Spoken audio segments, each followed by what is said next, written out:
Melo one time. Let's go. Body LV, 10,000.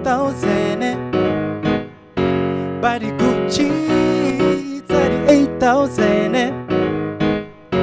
Uba phala boke, ubila huba feta boke, utura huba feta boke, usethi kashele, usethi kashele, basa tusa bao juta bao fura wadi busa.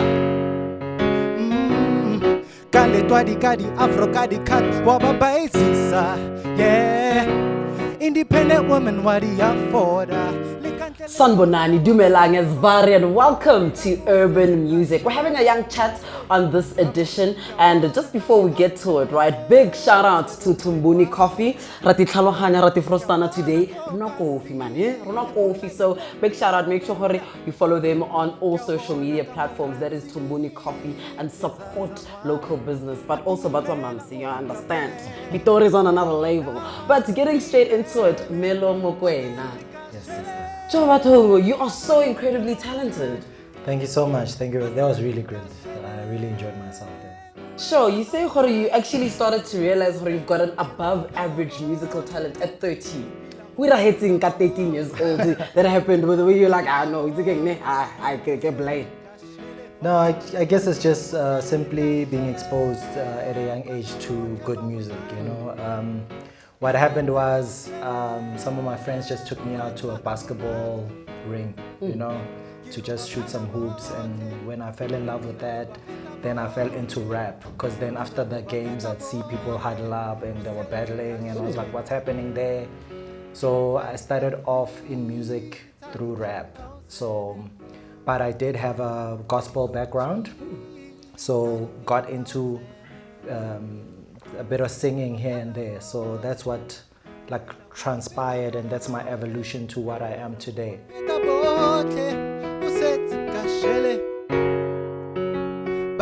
And what made you decide, this is actually where I'm going in terms of taking it seriously, in terms of making sure that you've got the support that you need in order to make sure Support is not really easy to get, as you know. There's set careers that our parents have for us coming up, so it wasn't really easy to convince them, but I did know within me, you know, you just have that thing, man, you know, just have to feel things out. You play sports, you do this, you go to this, and then you get something and you you fit in there, you know, yeah, that's me, I really fit in there. So that's what happened with me. When I got to music, I just felt it in my spirit that this is where I'm meant to be, you know, and it just shows, you know, people are really feeling what I'm doing, and it just comes from the heart. It's natural.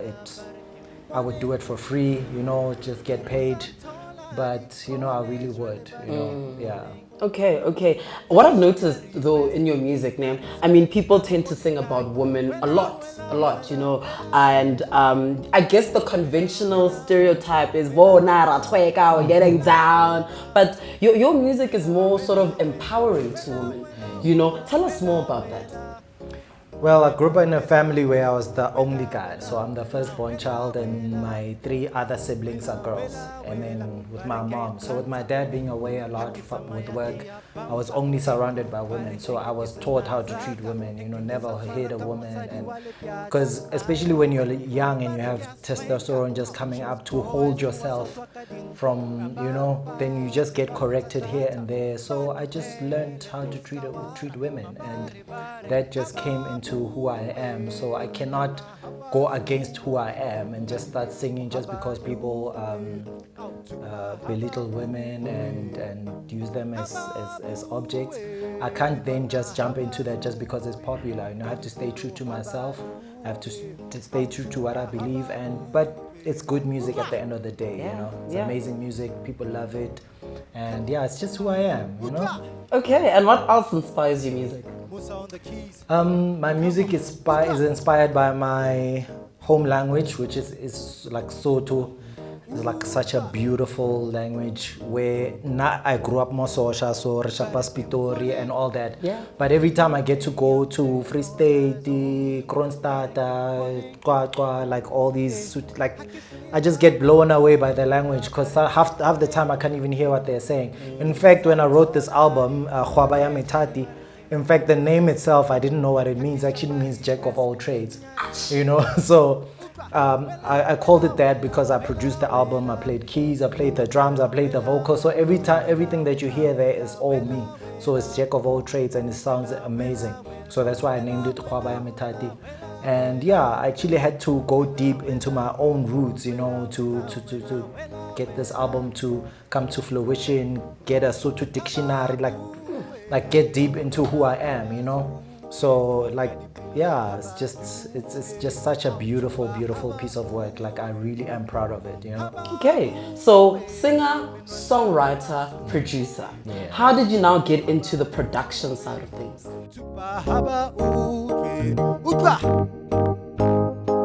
Come on. So when I started, like after grade 12 and then going into music, I started off in sound engineering. So what I did was I shadowed someone who was a sound engineer. So someone who was producing for a lot of the big artists. I would just, because I could play keys, I'd just be the sidekick. Okay. Yeah, but meanwhile I'm looking what he's doing, you know. Okay. So when he's away, I'd come in like, can I just press nyana here and there? So that's how I got into production. And yeah, to cut a long story short, someone who had seen me before called me up for an opportunity to work with Zola, you know. And I was going to play the same role, which is a sidekick role, where he's like the producer and I'm just the pianist. But me and Zola, like our spirits just connected so well that he ended up kicking out the other guy who. Pause. It was sour grapes, you know, at the time. I hope in this day and age that he's moved on from that. Yeah. We hope so too. You Trust me. But it was what it was at the time, and that's what catapulted me to the person that I am today. Because living with the guy, seeing how he moves, and just his spirit, and him being in the studio, and the people that would come around, the stories I can tell, like I could write movies about, you know. Yeah, we are ready. We will be there to film it. Don't worry. Urban culture will be there. But it's incredible, man. You're speaking Zola 7. You've worked with Gazza. Gazza has won incredible awards in Namibia. Waiti King has done the things that needed to be done. How in the world did that happen? Well, Gazza's such an amazing guy, like such a sweet guy, such a humble guy as well, you know. Like I remember, because I was still young at the time, he actually wanted to take me to Namibia with him, you know, like that's how well we connected, you know. But I was just too scared, Jay, coming from a very sheltered background. I just wasn't too ready to go. And but he was just such an amazing guy. We met in Zola studio. He came by to do a collab with him. That's how we met. And then I did a collabo track where I was singing with Donald and he was doing the verses. So that song is in one of his albums. So yeah, that's how I met the guy, but he really is an amazing guy. I toured with him a bit. So yeah, it was an amazing experience. I still hold him dear to my heart even today. You definitely seem like you've always been at the right place at the right time. You know, you were with the guy and then you met Zola, and then through Zola you met Gazza, and then through Gazza, Donald got involved. And one of the other guys you've also worked with, DJ Choice. Yeah. How did that happen?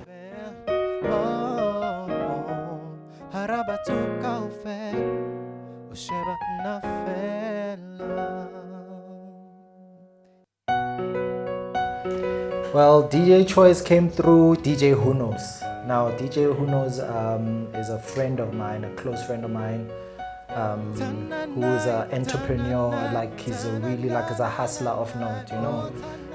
So yeah, it's like someone that is really close to me. So I was producing for him. Then he was DJing Le Choice, and he's like, hey, come meet this producer guy, you know. And then I produced DJ Choice's first album. Wow. And then on the first track on his first album, I'm the one that's singing the first track there. And then he released it through through Universal Music. That was so big. That was huge for him because he's now A&R in Universal Music. So yeah, so you know, I could say I played a role in that. That's amazing. No, that's amazing. You must own it, you know. But you've done a lot, you know, worked with some incredible people. What are you currently working on, Hanabeno?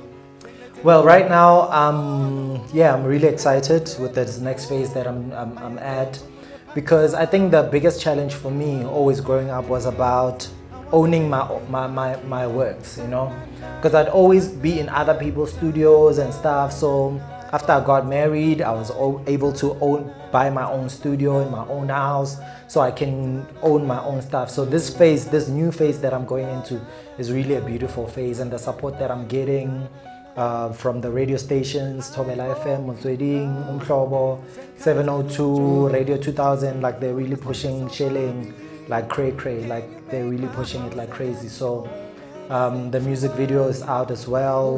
We're about to push that on TV. So what I'm working on right now is the second single, which is Mponeng, that's about to come out now. So people can, for now, support the previous album, which was Khwaba Mitati. It has Nafela, which I just performed. It has Inkomo, it has Trompo, it has Kausa Feeling, as you can see us jamming to it. Yeah, some really, really amazing stuff. Like I don't want to blow my own horn, but God really blessed me, you know, but I don't want to own it as well. I'm a channel for what I bring forth to what people experience, you know. I can't take ownership for what comes through me, you know, but because I produce music, I sing music, and I stand back and I'm in awe and I'm a fan of myself, you know. That's how great it is. So I'm proud of it. Shout out to you. It's one thing to know Hori or blind, but it's another thing to actually understand Hori, you're just a vessel. Exactly. You know. So big shout out. What does the future hold for Melo? What are your future plans? Like, let me see. Let me give a number here. I'm projecting into the future. Yes. 50,000 people sing Kahusa feeling. Woo! Kahusa feeling. Hey, Kahusa. Oh God, like I can already hear it. You know, a big crowd saying that. It's gonna be a beautiful day. Hope you all guys will be there. Yeah, we definitely will. We definitely will. We wish you so many blessings. We wish you Hore, you achieve and you go over and above your dreams. You know, you're extremely talented, but what's very important is to also empower the people who will come after you. You know, what are important lessons that you have learned along your journey that you would share? Oh, thinking about all the younger years. It was only you and me. We were young and wild and free. Now nothing can take you away from me. We've been down that road before, but that's over now. What I can share is be humble, you know. I know it's easier said than done. When you're at the top, you start being shady, nyana, but I do believe that I have it in me to stay the same. I mean, the people that have seen me up there when I was with Zola and stuff like that, I'm still the same person today, that I'm rebuilding myself, you know. So that's the biggest lesson that I've learned, is that humility will take you everywhere. I know that sometimes you rub some people the wrong way. You can't please everyone, and some people will think that you're boastful when you're not. You know, so that can happen. But besides that, personally, just sleep at night knowing that I did my best, I shared my talent, I shared my information. I feel like in the music industry, that's what's lacking, is that some people have some information that they won't share. How do I get on radio? How do I get on TV? People want to know, but people are not sharing, you know, because it was hard for them to get that information in the first place, so it's hard to share. But be humble, share, and you'll see, when that person is blessed one day, he will never forget you, you know. So, and that's what's been in my life as well. I never forget the people that gave back to me as well. So yeah, it's been an amazing journey, and I'm looking forward to some great things because God has really like blessed me so much. Last year was my biggest year.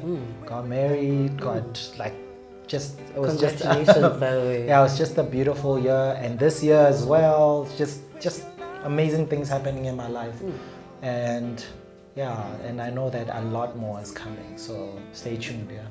Amen, hallelujah. And for all of you listening, we the spirit blockers, man. But make sure that you keep it locked right here. Urban Culture ZA. Very quickly, where can people find you on the socials? On the social media, what's important right now or what's pushing right now, catch me on my YouTube channel. It's important for you to subscribe. My YouTube channel is called Melo Worldwide, 3 different words, Melo Worldwide. And I'm on Instagram, it's one word, Heart Melo Mokoena, like Kapelo Heart Melo Mokoena, that's on Instagram. On my Twitter, it's Heart_Melo. And on Facebook, it's Melo Mokoena. And yeah, that's where I am in my socials. Yeah, it's very active. People are following, and yeah, it's really just a fun space to be with my fans, you know. So catch you there, man. Thank you so much for joining us, and thank you so much for hanging out with us right here, Urban Musiq. And one thing, before I must confirm, Tumboni coffee. Hey man, monate wa teng o tswa ka ditsebe man. Ish, it's too much. Amazing. So make sure that you also follow them on social media. That is Tumboni Coffee everywhere. They're really pushing, and it's a great product. But from us right here on Urban Culture ZA, make sure you share, make sure you like Urban Musiq right here. Na kalina ke nabusi baba khulu baba dese bareke the Queen of Pitori, and we out of here. Kili mosebeleti uli morenaka kita dula kili kasamuri titating lechisa hohle mokia kibua kawena kahusa feeling haiba hurata wena ki utlula mulao utlantola chankaneng oh haiba hurata wena ki mosebeti obuima ki pakela hussein matabo kaura